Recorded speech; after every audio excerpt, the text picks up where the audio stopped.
Good afternoon and welcome to another episode of Let's Talk Justice. My name is Mikkel Jackson, Executive Director of JFJ. And my name is Jade Williams, the Policy and Advocacy Specialist at JFJ. Just want to remind persons, of course, that they can join us by watching us on our YouTube channel and, of course, joining the Bridge 99 via their radio wavelength. But you can also WhatsApp your views at 239 7583. I hope I got the number correct. That's 2397583. That's correct. Right. You're getting it. I shouldn't be speaking from memory, but anyway. All right. So we're just going to start our conversation this week by looking at oh, by the way, I must say before we get into the formalities, last week Jay deserted me. But we want to welcome her back into the fold of the human rights conversations. Nevertheless, we were joined live with you, Faulkner, Commissioner of Indicom, and he ably supported and he filled your chair nicely while you were out. Oh, well, thank you, Mr. Faulkner. All right, so we're just going to be starting the conversation with understanding what happened with the human rights issues of the week. And I think for purposes of discussion, we will focus only on the announcement that was made by the Prime Minister from Jamaica House this morning at what should have started at 8:30, but I think the conference started sometime after 9, given the Prime Minister had some other meetings. But what was important for us in this discussion was that 7 parishes were declared within the state of public emergency. Yes. And quite a significant number. Yes, and 5 of those 7 parishes, St. James, Westmoreland, Hanover, St. Catherine, Clarendon, the entire parishes are under a state of emergency, and parts of Kingston and St. Andrew. And that is instructive for us to note. 5 of 7 parishes are fully under a state of public emergency. And 10 of those police divisions, according to the announcements made at the Jamaica House, had 72 murders and 75% shootings.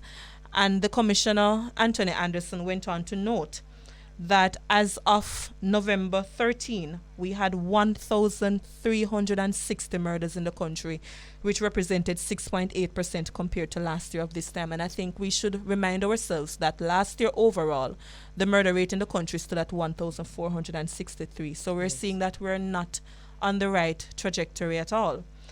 Now, there are some other things that we noted through the announcement this morning, Jade and listeners. One, the Commissioner said that 71% of the 1,360 murders came from gang-related crimes, and 16% came from interpersonal violence. Yes. So I think there are clear justification for us to certainly improve our crime fighting. But I want to be very clear to the listeners that JFJ stands in opposition of the state of public emergency being utilized as a crime fighting measure. We absolutely oppose it in the manner in which it is being utilized. No, that is not to say that SOEs aren't constitutionally provided for. It is. It is under Section 20, I believe, of the Constitution. Yes, it is Section However, it is not for routine crime fighting there measure. Are specific parameters to be used. Yes? And of further note and concern is that we have several communities still that run adjacent to Zozos operating in these parishes. For example, when you look at Kingston, I think you still have Zozos in Westmoreland, if I'm not mistaken. But the question one asks, what is the success and the human rights issues that we see coming out of state of emergency? I have to wrap up in a minute. But I think these things we have to look out for. I remember John Clark, our board member, he spoke on behalf of the organization, and he noted that fingerprints, photographs, and so on that were collected by persons under the SOEs, we don't know what became of it. Mm-hmm. Were they destroyed? How will the police be able to utilize your data? Which is something that we hope that they would say in the regulations, how this data is used. But that's a bigger issue. Apparently they have not learned their lesson, and we think much more is needed from the government if you're putting forward these things. So we're urging the government, put forward a regulation so persons can ensure that it adheres to your constitutional rights, especially where one half of the island is under a SOE at this moment, and we reiterate our call for body cameras. I can go much more, but yes. in the interest of time, I will turn over to Jade. Absolutely, and as much as I would love to hear some more, because I wish we could change the topic of the show, because this came this morning, I would have hoped that we would have heard about it sooner. But we go straight into our right of the day, which is today focused on child rights in line with our topic for the day. And today's right of the day states that every child has the right to parental protection, safety, and care. And this is applicable whether this is your biological parent, meaning this parent is involved in your creation, or they are your adopted parent, or even foster parent. So a child, whether under any of these circumstances, is entitled to parental protection, safety, and care. And we go straight into our trivia. You can respond to our trivia question by sending a WhatsApp message to 876-239-7583, or you can comment on our Instagram. And the trivia for today is, which international treaty guided the development of the Child Care and Protection Act of 2004 in Jamaica? So respond to that and you can win $2,000 credit from your network of choice. I'm sorry, $1,000 credit. My producer is letting me know I erred there. $1,000 You're getting people excited, yeah? Yes. And I don't think we had any winners from last week, did we? No, and that's unfortunate. I think the producer, our communications officer, Karen, too bright. Too sharp. Too complicated questions for our audience. So JFJ staff, we need to check ourselves a little bit whether or not we're asking people these academic exercises rather than real trivias. Mm-hmm. But while we're on the state of emergency, one of the things that came up in that conversation was around youth involvement in gangs. And I think it segues nicely into our topic this week, that we'll be looking at diversion, restorative justice, and how we prevent our youngsters from going down the wrong path, so to speak. Absolutely. And we're going to be joined later on by Mr. Warren Thompson and Senator Gabriella Morris. Now, we note that November 1st of this year, Police Commissioner Major General Anthony Anderson, who was speaking at a digital press conference, indicated that 875 of the major crimes which were committed in Jamaica from 2019 to 2022 were carried out by children, mostly between the ages 15 and 17 years. When we examine children as the perpetrators of major crimes, some concerns begin to emerge. By definition, a child is a person below the age of 18 years, but bear in mind that most of the perpetrators in this category are between 15 and 17 years old. Let's examine the 4-year period, 2019 to present. Children have been charged with 875 major crimes in Jamaica. There have been 79 murder charges, 66 for shooting. A total of 175 children have been charged for rape over the period. There have been 256 charges for breaches of the Firearm Act, 175 for break-ins, 89 cases of robbery, and 65 for aggravated assault. Mr. Anderson stressed that more collaboration is needed between the police and other state agencies to curb the crime problem. And he revealed that while the police are doing youth interventions through the Community Safety and Security Branch of the Jamaica Constabulary Force and via the Police Youth Club program, other stakeholders must get on board to curb violent tendencies in children from an early age. Now, the matter of parental involvement in crime has certainly come up, with the National Parenting Commission also indicating that 92% of parents were not able to effectively communicate with their children, and others have been calling for greater psychosocial support and skills-based interventions to deal with youth involvement. And we heard the Prime Minister, Andrew Holness, speaking on November 4th at the Edward Siaga lecture regarding this matter.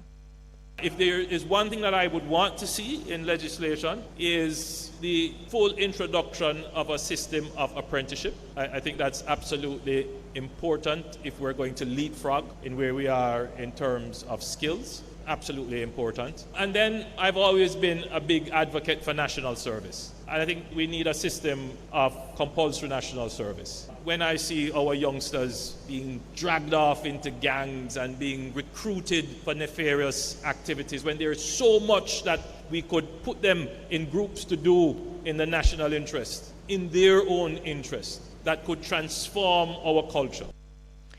In its advocacy, Jamaicans for Justice has called for updates to be provided on how the child diversion program is being implemented, as well as what efforts there have been to reform the Child Care and Protection Act. We've also called for further school interventions, and especially in those areas where there have been special operations to address the issue of youth involvement in gangs. Now we're going to take a break, and then on the other side of the break, as we indicated earlier, we're going to be joined by Senator Gabriela Morris and Mr. Warren Thompson of the Child Protection and Family Services. We have joining us to discuss the matter of youth and preventing them from going down the wrong path of criminality. Mr. Warren Thompson of the Child Protection and Family Service Agency, as well as Senator Gabriel Morris, who is the opposition spokesperson on youth. Good afternoon, lady and gentlemen. Good afternoon. Good afternoon, Michael. Good to see you again. I'm joined by Jade Williams, our policy and advocacy specialist. Thanks to you both. Oh, hi, Jade. Hello. Let me start with you, Mr. Thompson. What is the role of the CPFSA when you talk about helping our youngsters from going down this path when we look at the offenses outlined by the police commissioner recently? Right, so the main mandate of the Child Protection and Family Services Agency is to respond when a child is in need of care and protection. So, of course, you know, we work with children who are abandoned or children who are victims of abuse, or those who require state intervention to ensure that they are provided with care and protection. Now, you know, children enter the justice system for various reasons. And certainly those, many enter because they're in conflict with the law. Now, at the CPFSA, we get a lot of reports for children with behavioral problems. In fact, you know, in previous years, we would get the majority of our reports would be for children who are being neglected. But we have seen that being surpassed by children being reported for having behavioral problems. And we believe that the behavioral problems are connected to the situation that we have with crime in Jamaica. And we have tried a number of interventions. Certainly through our Child and Family Support Unit, we have tried, of course, the standard counseling. We have had behavior modification programs. In fact, we're currently trying to pilot a particular kind of behavior modification program that we hope to replicate, certainly within the among the children in care population. You know, we're not always able to reach the children who are not in care, you know, children who are in the general public, unless there's a report that this child presents with a behavioral problem. So that is where we come in terms of trying to address the behavioral problem before it spirals and before that child becomes a criminal. Now, you know, I said earlier that we have seen, or we believe that there's a connection between the child presenting with a behavioral problem and the child and the crime rate. Yes. Because one of the things that we observed from about 2017 or so was that in the areas where there were there's a flare-up or there was increased gang activity, and the state response was, you know, through the ZOSOs and the public state of public emergency and so on, we were seeing increased numbers of children with behavioral problems in those parishes. So we were seeing, for example, in Westmoreland and St. James and so on, increased reports for children with behavioral problems. And at the same time, we're seeing the state, certainly in the crime fighting response, declaring states of public emergency in some of those parishes or zones of special operations and so on. So there's definitely a connection. And one of the things that we're trying to do, certainly in the child protection sector, is in the reforms or the amendments to the Child Care and Protection Act, is to see the child presenting with a behavioral problem as a child who is in need of care and protection. We believe that behavioral problems are, certainly there are some structural issues, but for the most part, we believe that there is an antecedent. It is a manifestation of another issue, and we try to get to the heart of that issue. I'm going to have you pause 1 second, Mr. Thompson, because we're going to certainly go quickly into some reform ideas within the Child Care Protection Act. But just to go to you, Senator Morris, before I turn over to Jade, what is the reaction in your capacity as opposition spokesperson on youth, when you listen to the commissioners speak about the types of crime and the offences that are often committed by our youngsters, what is the parliamentary opposition's reaction, or just generally, how do you feel about what you heard? Well, thanks again for having me on, Mikhail, and good afternoon to you and Jade and your listeners and Mr. Williams. The figures that he put forward are certainly alarming. And for me, it brings into sharp focus a desperate need for us to actually get some action behind this issue of violence among our young people. I think for far too long we've talked about it, we've put in piecemeal approaches, but there's been no real fulsome plan that incorporates agencies such as the CPFSA, yes. Agencies like Jamaicans for Justice, agencies that would deal with mitigation, agencies that will deal with mentorship, skill training. It has to be a fulsome approach, and I think that has been the proposition of the opposition for a very long time. Having a fulsome approach to crime, having short-term goals, long-term goals, medium-term goals, and looking at it in a 360 kind of view. Because the truth of the matter is that crime will not be fixed just with a SOE. And I am concerned about the government's fixation on that particular crime-fighting tool, or their use of it as a crime-fighting tool. What I think is important if we really want to get our young people on track is having that fulsome approach. Looking at, yes, stemming the violence in the short term, but also looking at ways that will allow them to earn, that will allow them to uplift themselves. I think that is an important part of the solution that is often ignored, or that is often not given as much attention as the strong arm crime fighting tactics. So for me, it's alarming, but even more so, it signals that we need to step to an action phase now more than ever and try to coordinate a lot more of the efforts that we're putting into this issue. All right. Jade, over to you. Yes, thank you, Senator Morris. But my first thought, and I don't want to lose it, was with Mr. Thompson.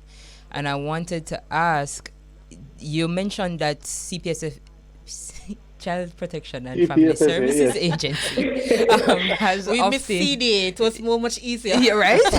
Yes, they have often... You've implemented some of these interventions already. So I guess my real question is, what have you observed is the effectiveness of the interventions that currently exist in these... you mentioned two scenarios. You mentioned children who are presenting with behavioral problems but have not yet risen to criminality versus those who have risen to criminality. So I'd want you to answer twofold. In terms of diverting them from the criminal activity, do the current interventions work? And when you intervene after the criminal activity, do the current interventions work? What is the effect? Right. So we don't necessarily intervene after the criminal activity. Okay. So, that's when it goes over to, child diversion and, the probations, that kind of response. Mm-hmm. But we have seen significant success, certainly, because we call it our Child and Family Support Unit. They serve a gatekeeping function, and the function is to prevent the children from going before the court, both for, if there is a behavioral issue that can become a criminal problem later on, as well as to prevent them from being taken before the court for being in need of care and protection. So we try to address the needs of the family and prepare the family to be better able to provide care, to protect, but certainly to ensure that the children are in a structured environment that limits or mitigates their engagement in criminal activity.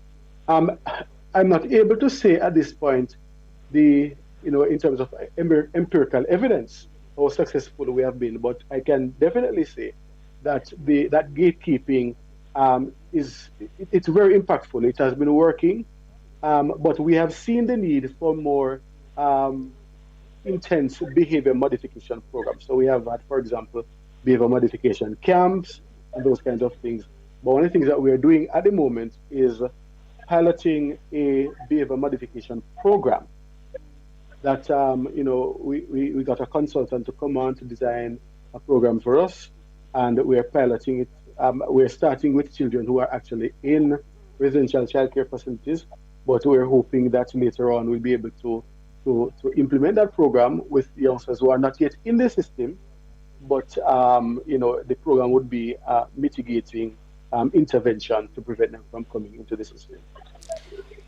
Just as a follow-up question, Mr. Thompson, based on the behavioral modification program, and I will soon segue to Senator, because I listened to a proposal that was outlined by Senator Damian Crawford as well, that spoke to risk factors at the family, community, and the individual level for youngsters. And I'm surmising that perhaps it's similar to the behavioral modification program that you have outlined. But I think my first question to you first, Mr. Thompson, what age group are you targeting, just for clarity? And secondly, outside of state institutions, what is the partnership type and level is with both the Ministry of Justice, perhaps, as well as the Ministry of Education? Are you involved in schools? Right. So let me answer the first question first. The current program, the pilot is targeting teenagers. So we're working in facilities that provide care for children 12 years old and up. So that's where we have started. It doesn't mean that we will not, work with children younger in the future. No, that is for the pilot that we're doing.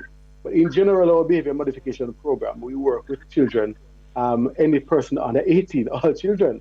Yes. And our interventions may include doing things like play therapy for the younger children, or using play to get the child to examine their own behaviors and the motivating factors for those kind of behaviors.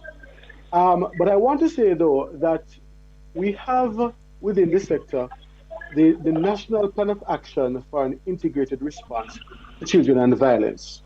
And that program, which is a multi-sectoral plan of action, is a part of the Global Pathfinders Initiative, the End Violence Campaign.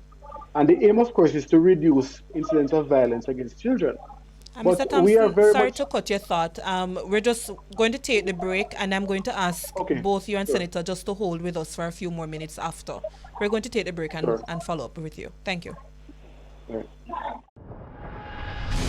We are joined by Senator Gabriella Morris and Mr. Warren Thompson of the Child Protection and Family Services Agency. We were just speaking with Mr. Thompson before the break about the multi-sectoral response under the National Plan of Action.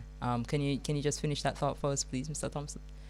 So I was just saying that while the main aim of the plan is to reduce violence against children, it addresses a number of areas of social life, basically attempting to strengthen institutions, strengthen various kinds of structures to prevent children from also becoming perpetrators of crime. And we're very much aware that a lot of children who experience violence at the hands of other children, whether through bullying or other more serious kinds of offenses.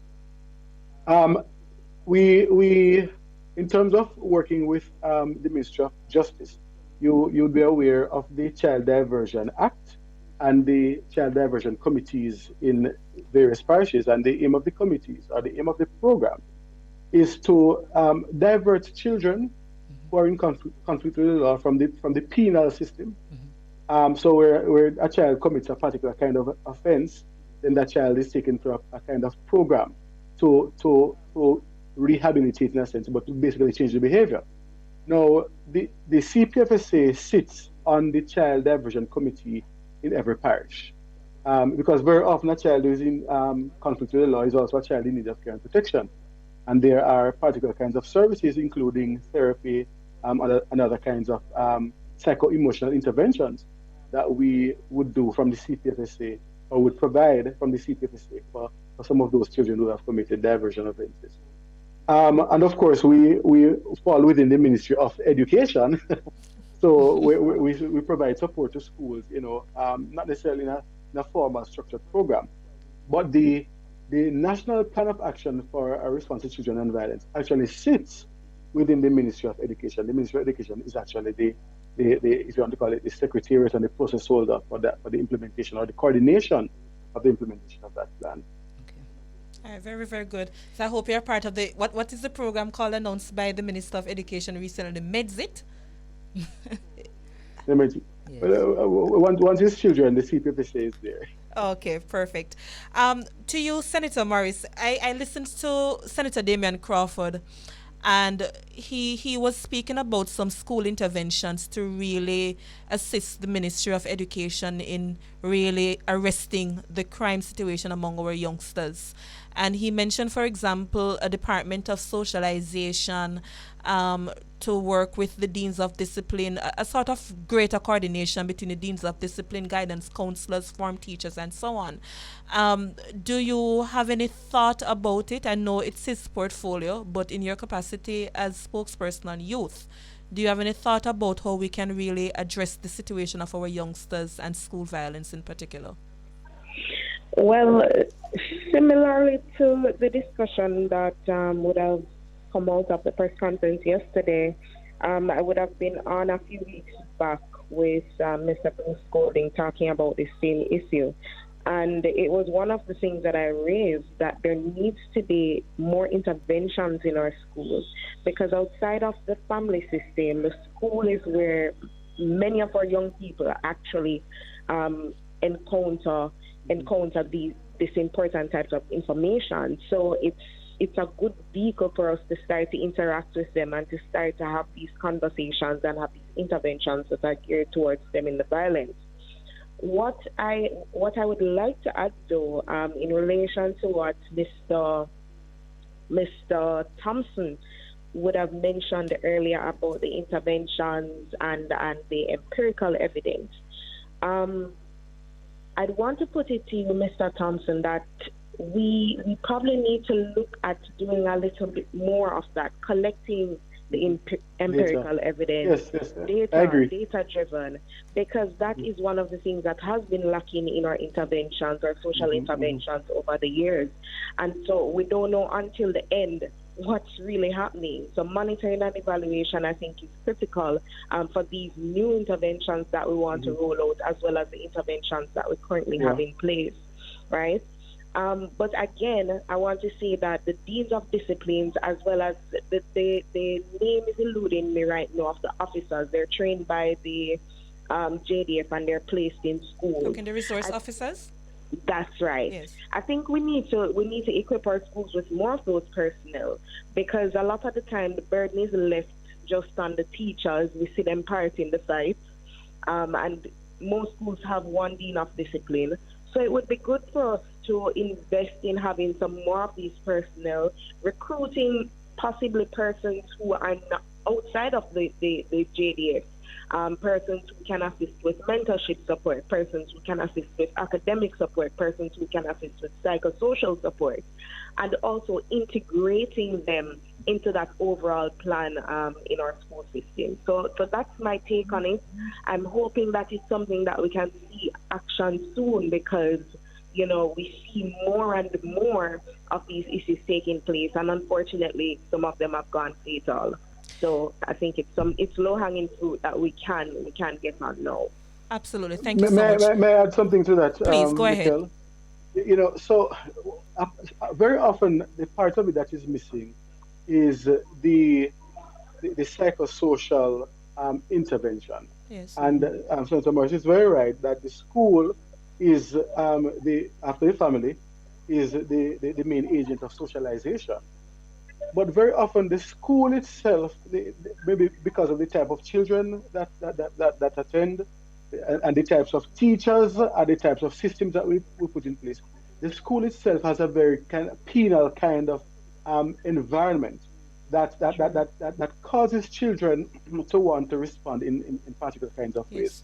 I remember some years ago, the Ministry of Education, right? The Ministry of Education, with support from UNICEF, was trying to implement the school-wide positive behavior intervention and support program. I'm not sure, what the outcome of that was, but I thought it was a very unique and innovative approach to take a all of school, all of community approach to basically re-socializing the children. Yes. One, to say, yes, there are particular kinds of behaviors that are expected of me. There are consequences, yes, for when I display the opposite of those behaviors, but I'm still operating within an environment where I am loved, I'm appreciated, and there's effort being made to ensure that I learn, that I have positive behaviors, and that I become a good citizen. And the social bond theories, if we look at it, when children feel connected to something or someone, then they are more likely to conform to the behavioral expectations of that something or someone. I'm happy you said that, yes, Mr. Thompson, because I wanted to go there. Jade is much younger than I am, which she reminds me of quite often. But when we were going to school, one of the things, suspension, for example, you're placed at home to do whatever you must, watch TV, waste time. I mean, depending on your parents, because if I got a suspension, I may not. But we have to go back to children who are high risk to begin with. Yes. So more than likely, that kind of setting wouldn't necessarily be having, unfortunately, the oversight required to see the best behavior of that child. And I listen again. It's not very often that I will agree with certain recommendations, but I did find with interest, Senator, with Senator Crawford's recommendation. I go back to it. I read it in great detail. One of the recommendations he made was that when you look at suspension, stop sending children home. Have suspension within the school environment.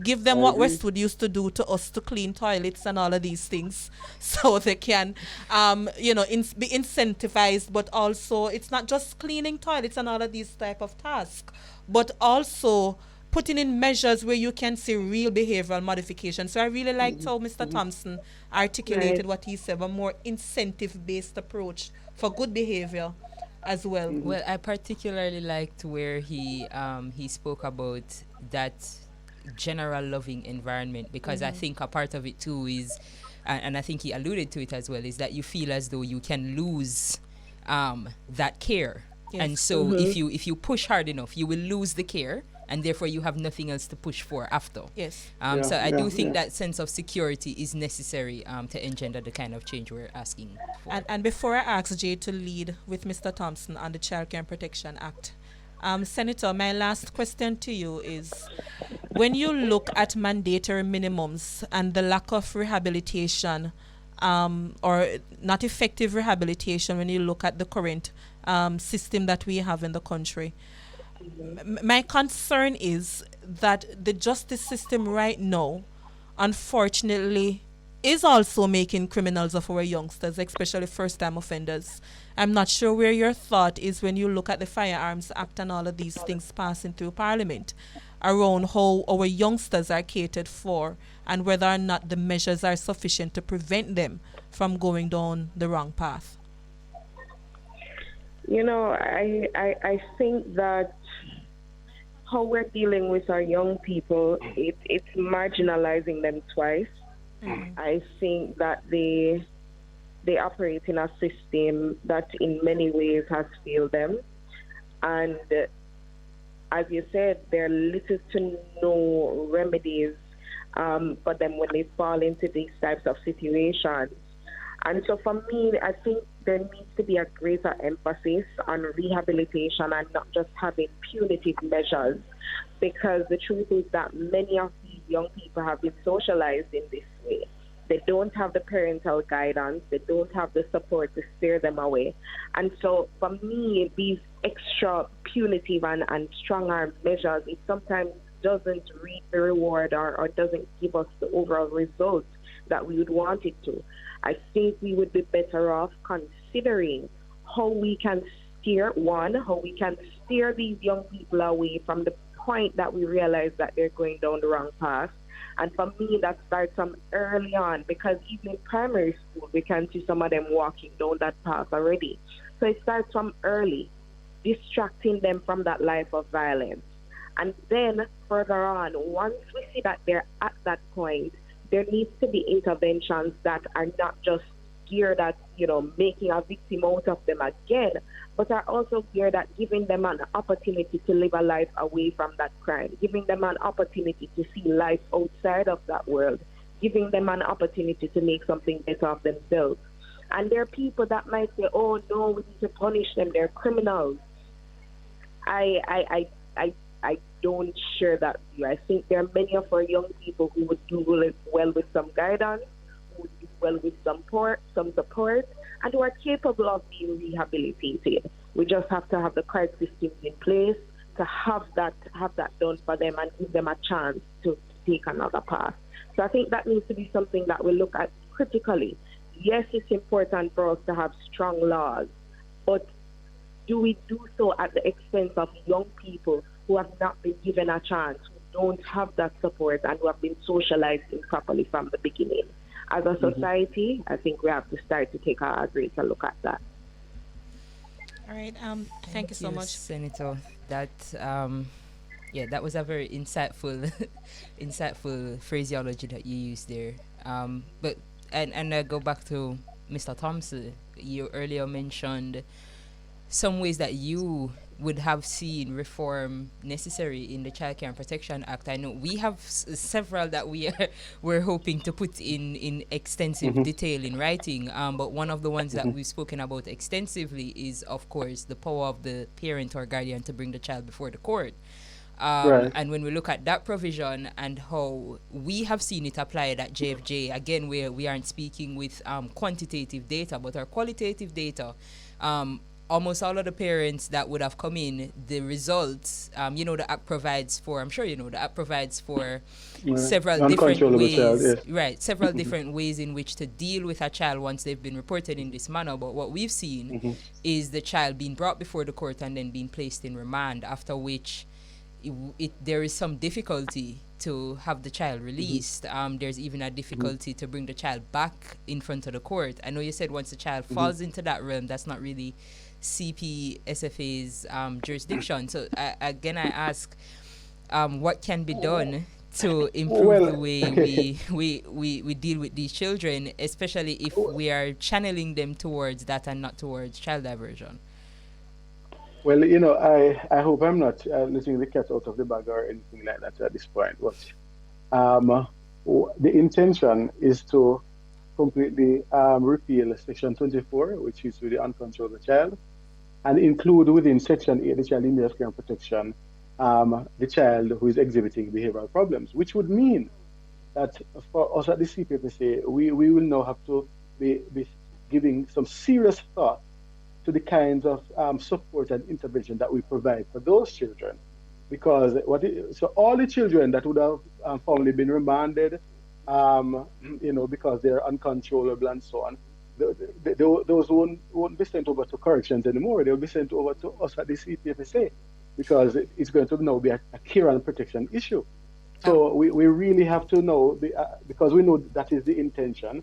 We're really thinking about what our programming will look like for that particular subset of children. All right, that's all the time we have for today. Thank you so much, Senator Gabriella Morris, and thanks to you so much, Mr. Warren Thompson. We appreciate the views that was shared. We were up on a break at 1:45, so we're just going to take the break now. Again, we appreciate you joining us this week. Have a good day. Welcome back to Let's Start Justice. We're discussing the matter of youth involvement in crime, our youngsters as perpetrators. But one of the conversations that we had, and Jade touched on it with Mr. Thompson, with the discussion around uncontrollable children, among others, the lack of reform or effective rehabilitation from the government, mandatory minimums. And unfortunately, there are times that the state does make criminal of our children, because if we have first-time offenders and not sufficient system to really address it, then we have to ask ourselves as a country, are we doing enough to prevent our youngsters from becoming perpetrators and protecting them as victims? I think we have a caller. Good afternoon, Hello? Mr. Edwards. Yeah, good afternoon. Welcome to Let's Start Justice. It's a pleasure. Go ahead. Thanks. We're read the topic based on what the Commissioner of Police said. Yes. About the police doing work in the inner city where the social development and intervention about their youth clubs, the police youth clubs. Yes. I think he made a blunder because I work in 2 inner city communities, and we can call it by the consequence: West Kingston and Hull and Central Kingston, right? And I've been there for and parts of those Kingston. Are currently under Zozo now, if I'm not mistaken. Definitely. Yes. And the social development or the social intervention. I've been there working youth over 2 years now, and I've never come across that social intervention. Right now, I can say that the 2 communities are constituencies does not have a police youth club in any of its communities.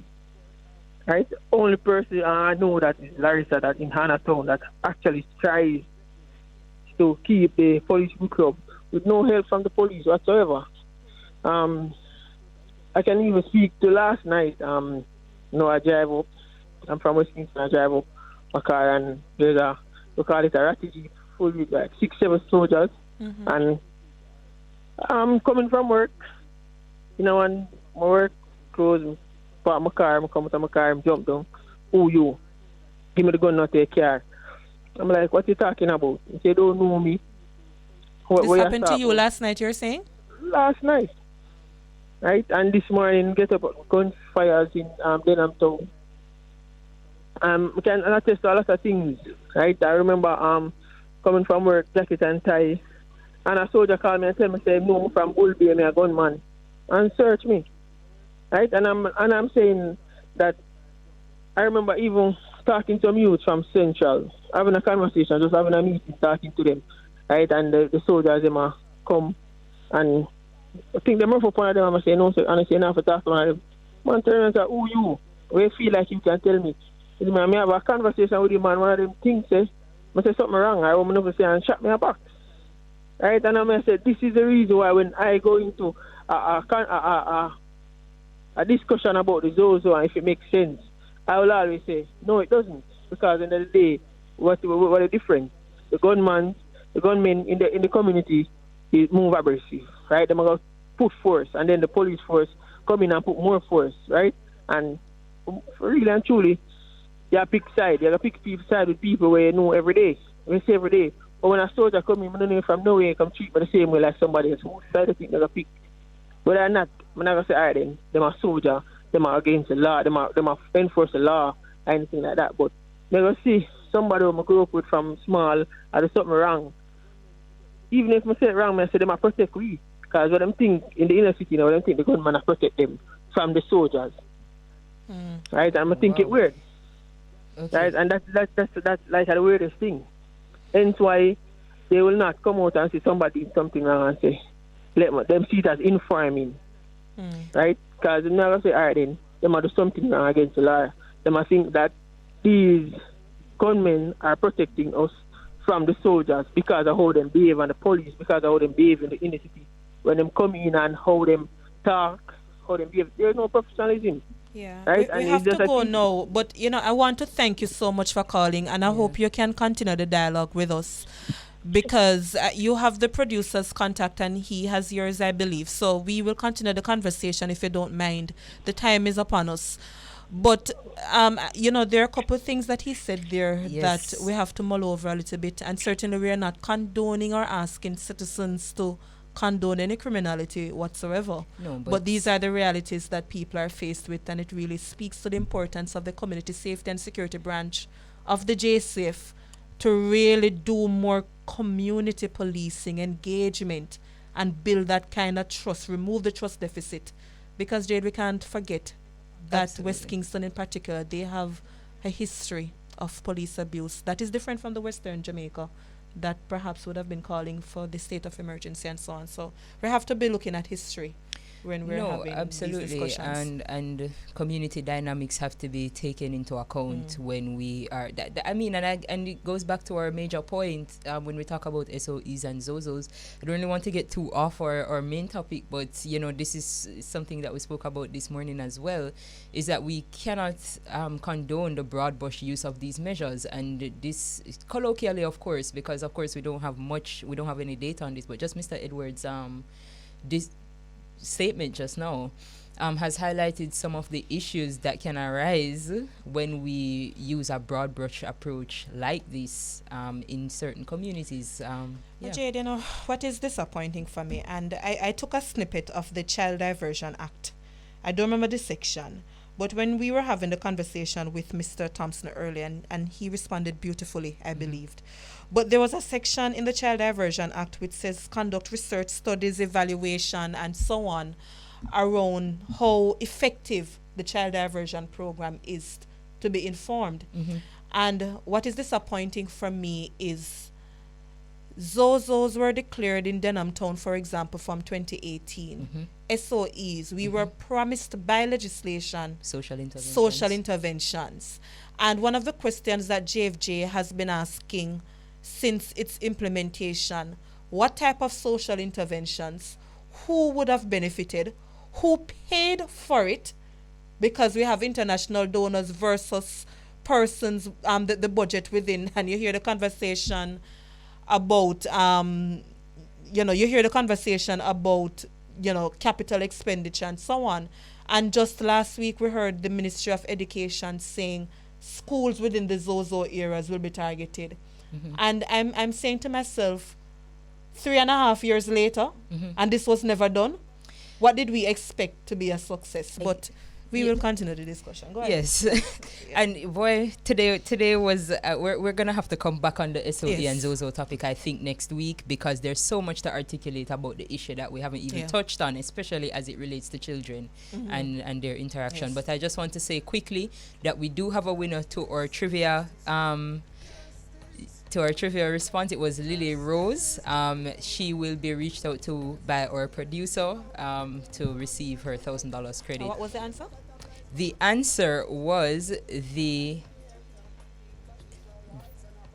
Child Care and Protection Act was actually implemented because of the Convention of the Rights of the Child from 1989. So Lily Rose got that correct, and she will be getting her $1,000 credit. Mikhail, we are at the end of the show. Yes. It was a pleasure. Thank you so much, and we will see everybody next week. Yes. Join us again. Yes, please do.